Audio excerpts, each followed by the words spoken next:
into other versions of ourselves. When I think about him, I think, if someone came to me and said, I've cured cancer, and they confessed that they'd done some messing around with DNA and some CRISPR technology for a while, I might judge them slightly harshly, but frankly, it would be great to cure cancer. He's going to cure death.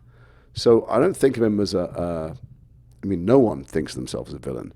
The worst people throughout history, or people today that, I'm not a big fan of President Trump, for instance, but he looks in the mirror in the morning and idiotically he thinks of himself as a savior and that his ideas are right. Hap is actually right. I mean, he's right that there is this other thing that we don't know about life which will change everything. So people who write him off will think he's a sadist or sociopath are missing the point completely. I really need your help. I'm going to have to report this conversation. Threatening to do harm or obstruct any member of the Presidium in the process of looking at your fucking face. The thing about Death of Stalin is I read it and just laughed out loud, which you rarely do when you're reading by yourself, and I thought this thing is possibly brilliant and possibly a really dangerous catastrophe because, Stalin was a genocidal maniac and tens of millions of people died. But I felt if anyone could navigate their way through it, it was Armando Iannucci. What I didn't know till I got there is that everything in the script is true. Everything that happens in the film happened. In fact, in many cases it happened, more so, and it was toned down for the film.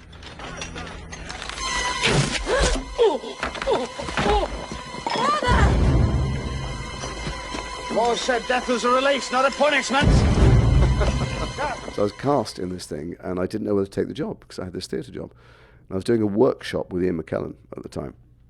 And he said, "You're right, darling, you look a bit depressed." And I said, "I don't know, Ian, I was just thinking, I've been offered this second villain from the left in a kind of silly dragon movie in Slovakia, but I could go and do Uncle Vanya or Cherry Orchard, whatever it was." And he said, "Can I give you a word of advice?" And I said, "Yes, please." He said, "Take it. I'm very well known in the theatre here. I played all the leads at the Royal Shakespeare Company, the National, and everywhere. And I can't afford to service my fucking Minnie." He said, "If I had my time again, I would take every butler and every monocled villain I could." So I said, "Oh, thanks very much." And I took the job. I went to Slovakia, and I had some pasta with the director the first night in his flat. And I told him that story. I said, "Ian McKellen said he would have done it." He went, "Really? Is he available?"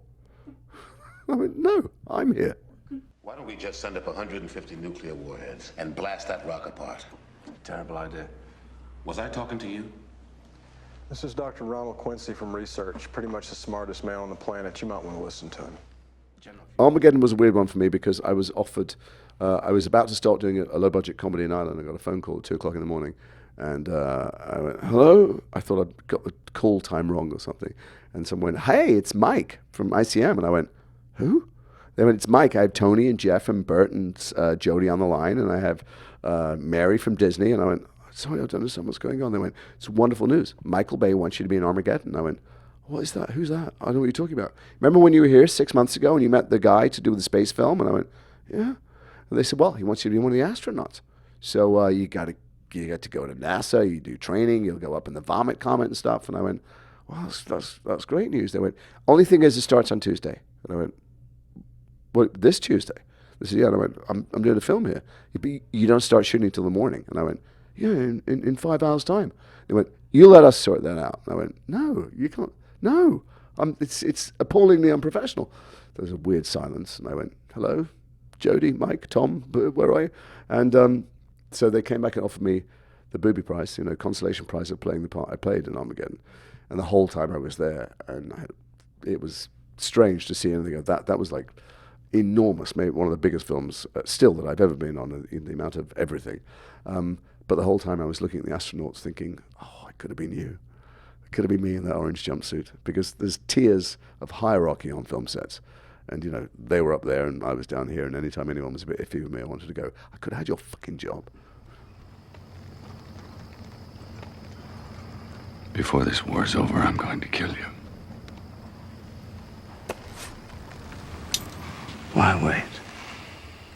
Well, first of all, it's a weird thing because people come up all the time and go, "I got to tell you, man, my 5th grade history teacher made me watch The Patriot." And I'm like, there are history teachers all over America showing their kids The Patriot, and I want to tell them that Harry Potter is probably more historically accurate than The Patriot is. But I didn't feel weird being British doing that because, our history of empire is one of colonization and slaughter and genocide in many instances and appalling exploitation. But when I was asked doing the press in America whether I thought I'd have a hard time in Britain, I went, no, we don't. It's not an offence to burn the flag in Britain. It's perfectly okay to say we've done appalling things in the past. That's something that America is more sensitive about. But boy, was I wrong. When I got to England to do the press there, I got an incredibly hard time. Let us hope that Mr. Potter will always be around to save the day. Don't worry. I will be. One of the strange things about Harry Potter that took a while to realise is that there was an atmosphere on it that I've never experienced before, and I'm sure I will never experience in the future. Once they'd made a couple of them, it was clear that people were going to love them. And we all were fans. We were all fans of the books, and we were fans then of the films. And so there's an atmosphere of a lack of fear, and you realise how every other film set or television set you're ever on, there's a slight undercurrent of terror that it's all going to go, belly up, and that no one's going to watch it, and everyone's going to lose their house, or the whole thing's, just a doomed enterprise. But we were all like a hovercraft. We were all kind of floating on this great love for the stories and the characters that the outside world had it, but we had it too. What's going on here? Oh, just some aerial target practice, sir. Didn't want to leave it behind. Talking about your weapon. Now, Delta or no Delta, that's a hot weapon. You know better than that. Your safety should be on at all times on base. Well, it's my safety, sir. It's the only other time I felt like this is when we did Black Hawk Down, and we went to train with the Rangers in Fort Benning, and we met the survivors of that battle in Mogadishu. We met the families and relatives of the dead, and they, at the very last night training in Georgia, a note was slipped under their door from the boys who died, saying, "Please tell our story true." And it was, it was a heavy responsibility we felt to get our bullshit acting egos out of the way and try and tell the story honestly.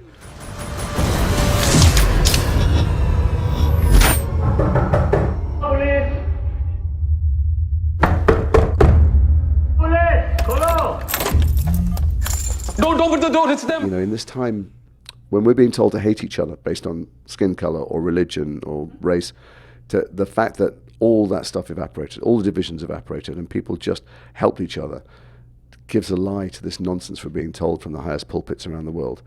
People are essentially good, and people are essentially kind and selfless, and the heroes in this film are not the ones carrying guns. And so it's just an incredibly important and powerful and moving, uplifting story, even though there's carnage in the film, and it's unstinting. So I just jumped at the chance to do it. Someone's coming for us. We go down the back stairs and straight out the service exit. If they hit us, we'll all die. We take our chances.